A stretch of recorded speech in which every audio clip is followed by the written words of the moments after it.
देशाचे प्रधानमंत्री नरेंद्र मोदी साहेबांच्या नेतृत्वामध्ये हा भारत देश विश्वगुरु होऊ पाहतोय आणि या लोकसभेच्या निवडणुकीमध्ये माननीय खासदार सुधाकर श्रंगारे साहेबांचा विजय हा निश्चित आहे। या ठिकाणी आम्ही उदयगिरी बाबाच्या किल्ल्यामध्ये दर्शन घेऊन खाजा बादशाहचं दर्शन घेऊन या ठिकाणी समस्त उदगीरकरांना भेटीसाठी मंत्री संजयजी बनसोडे साहेब, आमचे खासदार सुधाकररावजी श्रंगारे साहेब,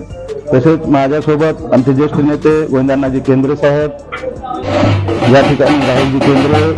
आमचे तालुक्याचे शहराचे सर्व अध्यक्ष, सर्व पदाधिकारी, आता मी सर्वांची नावं देऊ शकतो पण सर्वच आमचे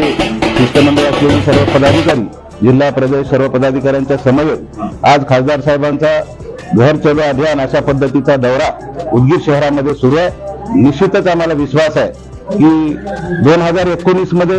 47,000ची लीड होती, परंतु आता मला वाटत नाही की आता उदगीरमध्ये कुठलाही विरोधक आमच्यासाठी शिल्लक राहिलेला नाही। म्हणून श्रंगारे साहेबांचा विजय हा निश्चित आहे आणि निश्चितच या ठिकाणी भरभरून मला वाटतं की यांना आपण आता जी लीड गेल्या वेळेस आपण अटीतटीच्या सामन्यामध्ये लीड दिली होती खासदार साहेब, आणि आता लातूर जिल्ह्यामध्ये लोकसभेच्या मतदारसंघामध्ये सर्वाधिक लीड उदगीर मधून राहील अशा पद्धतीचा विश्वास या ठिकाणी आम्ही देऊ। निश्चित रूपानं विजय हा भारतीय जनता पार्टीचा आहे। देशाचे प्रधानमंत्री नरेंद्र मोदी साहेबांच्या नेतृत्वात, आदरणीय देवेंद्र फडणवीस साहेबांच्या नेतृत्वात आणि चंद्रशेखर बावनकुळे साहेबांच्या नेतृत्वामध्ये सुधाकर श्रंगारे हे 100% विजयी झाल्याशिवाय राहणार नाहीत हा विश्वास आम्ही उदगीरकरांच्या वतीने या ठिकाणी देतो। उदयगिरी बाबा